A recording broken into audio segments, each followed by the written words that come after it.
All right. So this is a hot take and it's a personal opinion and kind of like a little bit of a hot button for me with sports ball this week.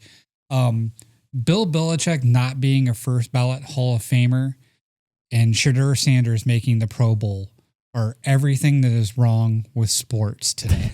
America. I just can't even, those two things are just like, I was so mad when I saw both of them. Shedeur Sanders threw for 1,400 yards, 7 TDs, and 10 interceptions. He had a 56% completion rate. He was terrible. Yeah, but who's his dad? Yeah, I get it. But I mean, the three AFC quarterbacks were Joe Flacco, Shedeur Sanders, and Burrow. Right. Like the Pro Bowl's a joke. Like that just, if that doesn't show it right there, the Pro Bowl is absolutely a joke because, you know, the list of quarterbacks that were better in the AFC was like 14. You know what I mean? It was just trash. Do you think that's why they moved it to Tuesday night, the Pro Bowl? They had that thing spread out over the skills challenge and all the other stuff and the NFL awards and stuff. It was spread out over like 5 days, and they're just doing anything to try and drum up viewership in between the week of the end of the playoffs, the championship series, and then the Super Bowl, that extra week off. But if they just went back to the Pro Bowl where people used to hit each other and play games, you know what I mean? And you had all the all-stars there, then, you know, people might actually watch it again. Right. It's a joke now. So, but the Belichick thing, man, I cannot even believe that. Like how many people, like, you know, because I know like the owner of the Titans and different people like that were interviewed because they hate Bill Belichick. And, you know, they were telling people not to vote for him. And it's ridiculous. He's, you know, got more Super Bowl wins than any other coach in NFL history. He's got more wins than any other coach in NFL history. Like he not being a first ballot Hall of Famer is ridiculous. So anyway, on to Cleveland sports, but I had to throw that out there. The Guardians signed Jose to a 4-year extension worth $175 million. And we were all ecstatic. Like we love Jose. He took a hometown discount, like a severe hometown discount. Jose loves us. The Yankees offered him almost $75 million more over the same term to go play for them. And he turned it down to stay in Cleveland because he said he loves Cleveland. We love Jose. Everybody can say it's a business and whatnot and stuff like that. But when you're talking about $175 million, does somebody really need more? So we love you. Thank you for staying. And I know he feels it every time he comes up to bat, man. If you're ever at a Guardians game, like every single time the guy comes up to bat, everybody starts the Jose chant. It's, you know, it's phenomenal. It's a good feeling. So we're glad he's here. The Class A scandal has grown. Originally, what we thought was 9 games has turned out to be 48 games and over 200 pitches that were bet on that he threw the pitch knowing what the outcome was going to be. Allegedly. And that's over a 2-year span. It's not really even allegedly at this point. They have the text messages between the two people and they have all the bets. Like he's going to jail for 20 years. Oh boy. It's so bad that Ortiz's lawyer is actually saying that he doesn't want to be associated in the same court case with Class A because he wants his own. Yeah, because he's only got like they think 10 pitches or something like that. I did this less bad. Exactly. Exactly. I mean, he's like, I know we're on that kind of a scale of, you know. So I mean, Class A over 2 years, and one of those years was, you know, he won relief pitcher of the year and stuff like that. Like he had his best career year statistically. But he was out there like broadcasting pitches that we didn't know about. I mean, it's going to get ugly, and it kind of like it tarnishes the game. I mean, I hate to be like that, but it does. I mean, he didn't make any money off of it. It was like the guy that somebody was like trying to help out. Yeah, the guy who was trying to help out only made like $400,000 off of this. So it wasn't like it was a ton of money or anything like that, but it's just like it's still integrity, and it's just not there, you know. So. Yeah, I think he's going to jail. I mean, that's just my personal opinion, but like with all the evidence and I think they're going to go after him, and I think the guy's going to end up in jail, which is kind of sad. So yeah, a lot of wasted talent for nothing. I mean, he was on the last year of a 5-year contract where he made what, 25 million or something like that. Yeah. So, I mean, when we went and saw him play, I was I thought he was great. Like, Yeah, we had no idea he was broadcasting pitches. It's just, and it's wild being a closer too, because you don't even know if you're going to play that night. right. And Yeah. usually you don't play more than an inning. That's true. So the Browns, they hired Todd Monken as their head coach, the former Ravens offensive coordinator. And Jim Schwartz publicly stated that he wanted off the team. And as of today, he is off the team. He has resigned from the Browns. He is no longer their defensive coordinator. Sad. It's very depressing considering they had one of the top 3 defenses 2 years in a row. And this next stat proves it. Myles Garrett won Defensive Player of the Year, and Carson Schlesinger won Defensive Rookie of the Year. Real quick, are your 49ers looking for a new defensive coordinator? They were until 2 days ago. They hired Raheem Morris from the Atlanta Falcons as their defensive coordinator, which I'm really upset about because I would have. Yeah. Yeah, we had one of the worst records. San Francisco had one of the worst records against Jim Schwartz. They just didn't beat his teams. And so that would have been great. Everybody was actually clamoring for it. We just needed to wait 3 more days. Or the 49ers needed to wait 3 more days. Not exactly we, but Matt said I'm on the team now. So that was the Browns news. So they had a very Brownsy week. They had 2 players win awards, and they got a very shitty coach and lost their really good coach. So I'm not a fan of Todd Monken. Like, the Ravens offense has not been impressive. Yeah. And I mean, Shadur is a Lamar style quarterback. And if he couldn't coordinate that offense, I don't know what he thinks he's going to do in Cleveland. So Why do you think Harbaugh got fired? Harbaugh made some questionable calls. That had nothing to do late in with games and stuff, and nothing to do with the quarterback. Oh, I mean, he didn't get along with the quarterback. I mean, there was, they said there was bad blood between the 2 of them for a while, but some of it's just bad play on the offense. I mean, Lamar was not clutch, I don't think, in many games. But I mean, the guy is an MVP caliber quarterback, so I don't know, but he should have ran the ball. I mean, like when Henry's running the ball for 120 yards in the first half of a game and he comes back in the second half of a game and he gets 4 carries, something's wrong. Right. And that's the offensive coordinator who we got and Harbaugh. Right. So, I mean, I don't know. Not super happy with the hire personally, but I guess we'll see because, I'm not clairvoyant, so we'll see.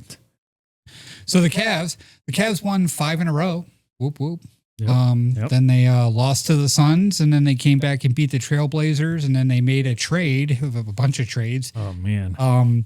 So they gave up DeAndre Hunter, which I understand not super consistent, but he was 14 points coming off the bench. And I thought he was a pretty good defensive He was player. consistent. They gave him and a 2nd-round pick to the Sacramento Kings to get Dennis Schroeder and Keon Ellis. And Ellis is just a defensive pickup. The guy only averages like 5 points a game, but he is one of 2 players that has like 2 blocks and so many steals or something like that every game. So he's a defensive pickup. But their points combined don't even equal Hunter's coming off the bench. So I wasn't really sure about that. It looks like a salary dump to me. It looks like they were getting rid of him because, he had another year on his contract and he was expensive. So that's what it looks like to me. They traded Darius Garland and another 2nd-round pick to get James Harden, which James Harden has great stats throughout the regular season. And then he disappears in the playoffs, and then he bitches about his team in the offseason, and he goes to another team every 2 years, every 3 years, something like that. I mean, he's given up on 4 different teams publicly. Yeah. There was discontent between him and Kawhi and Kawhi? isn't it? Who? Kawhi. Oh, Kawhi. Kawhi. Kawhi Leonard and the Clippers, which one of them was going to be the captain. And then, basically they went the other way and they let Harden go. Harden's 36 years old. Garland was 26 years old. Garland had more upside. Their stats are pretty much similar.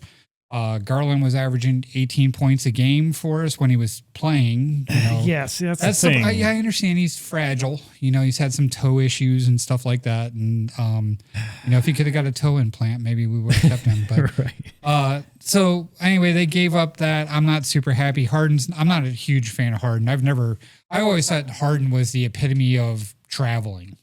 Right. Like watching him play, he always took that extra step back when he would shoot his shot, and like, that always bothered me watching him play. I mean, whatever. He scores points, we'll see what happens, but I just think it's a dumb play. I mean, he's a rental. He's old and he's too expensive to keep. Well, a lot of people say his defense is like almost non-existent, but if you're 36 and you don't play that much defense, then you're probably still like 26 in certain ways. Yeah. I mean, but he's also bigger than Garland. So, he's 6'5", so they can put him out there, if he does play defense, to body up on another forward or something instead of always just a shooting guard if they want to run a two-person set with him and Mitchell or something like that, know. So there is that. I guess we'll see how it plays out. But it's a rental. Again, it's just a very short fix, where Garland had some long-term upside. So we'll see. Then they gave up Ball and the other 2 second-round picks that they had for nothing. They just gave him to. Yeah, wasn't that all just like contract stuff? They didn't have a roster spot for him anymore. Basically, when they picked up 2 people with the 2 people they got from the Kings. Right. Or no, it wasn't the Kings, Sacramento. Yeah. Yep. So when they got those 2 people for him, basically they didn't have anything to do with him. So they gave him and two players up or 2 picks up, which I don't understand. So they had 4 second-round picks and they gave all of them up in these trades. So is it win now for the Cavs? So that's what it sounds like. Today's rumor is LeBron's leaving the Lakers. Yeah, I've seen that. And he's coming back to Cleveland. Well, so you would have Harden. He's going to have to wait until next year. Well, they're saying that they're going to release him where he would be a free agent, which is tampering. But they're saying that they're going to release him. His time's up with the Lakers and that he could come back on a huge discount to the Cavs. He is averaging 21.3 points per game in the 20-something games that he's played this year. So he would be the second highest scorer on the Cavs. Right. Like Mitchell's 28.8 on average, and the closest person to him now is Mobley, who's at 17. Right.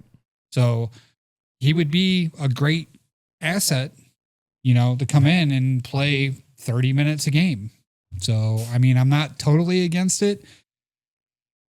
There's always that drama. Are they going to bring Bronny in and then draft, his other kid? Right. So I don't know. But they made a lot of moves.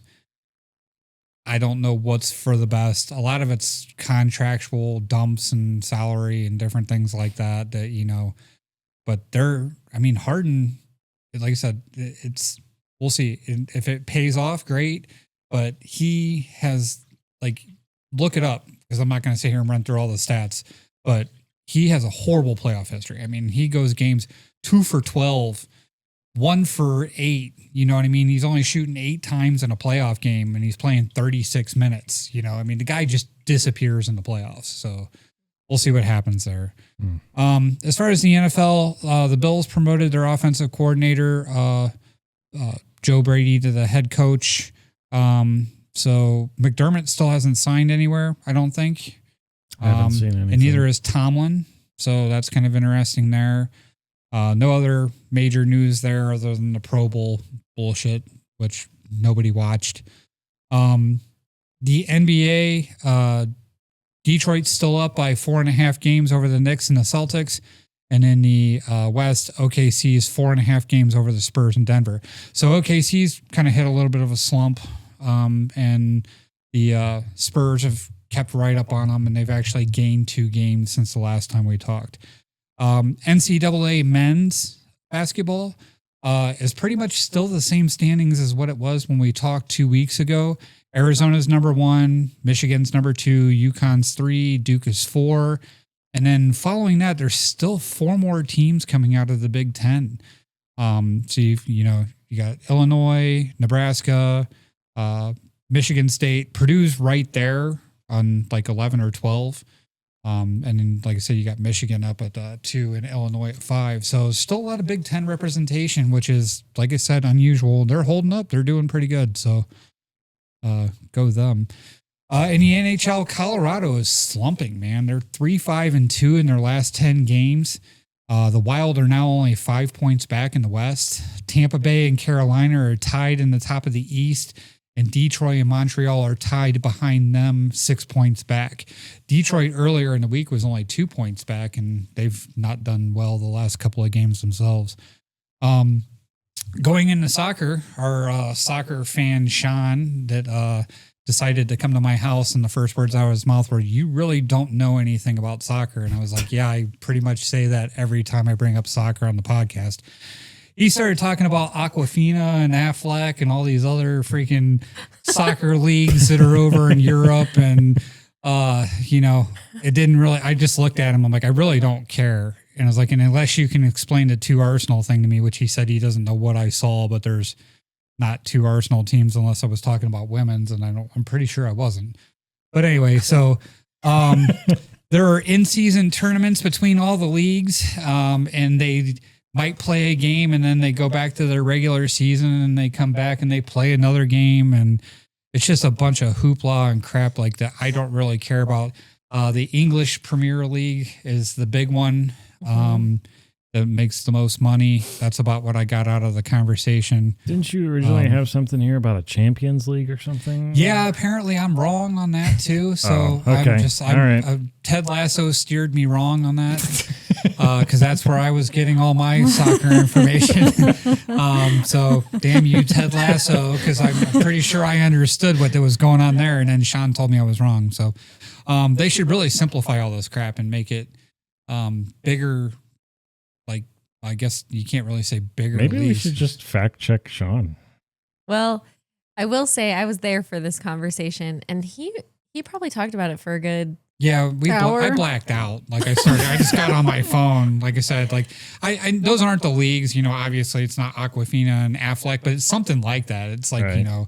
Some weird acronyms and stuff like that. I don't know. It's just, like I said, I don't really care. The only reason we even talk about soccer is because somebody asked us to, and then it turned into I'm going to be punished by my friends for this. So, but I mean, I feel like that makes sense. You got water and ducks, and it's across the pond. So hey, look at that. Alicia Intelligence has just explained all the soccer leagues in one sentence. That's right. My takeaway was that certain like players on a team can in a season still go and play with another team. Yeah, so he briefly ran through that real quick. So you can loan players to other teams mid-season and they can go play on. Or he said there's different events. So even though they're part of a team. That's the tournaments thing I was talking about. So yeah. So there's in-season tournaments where all these leagues play each other. And then like people from the Premier League and the Champion League or Championship League and stuff like that, all those teams will play each other. And I'm like, okay, so why don't they just play in the same league? So he didn't really have an answer for any of that. He's like, what is, you could have a Cinderella story. I'm like, yeah, that's what, conferences are in basketball. You could just, put everybody together instead of having 5 different leagues, so whatever. It's really complicated. Basically, soccer is played all over the world and they try to come together a little bit, but everybody has their own leagues. That's what I got from it. So like I said, if you root for your home team, then go team. And other than that, I don't really think it makes the rest doesn't matter. Not to us. But not to me, I should say. Not to us. But so that's our soccer update. That's Sportsball.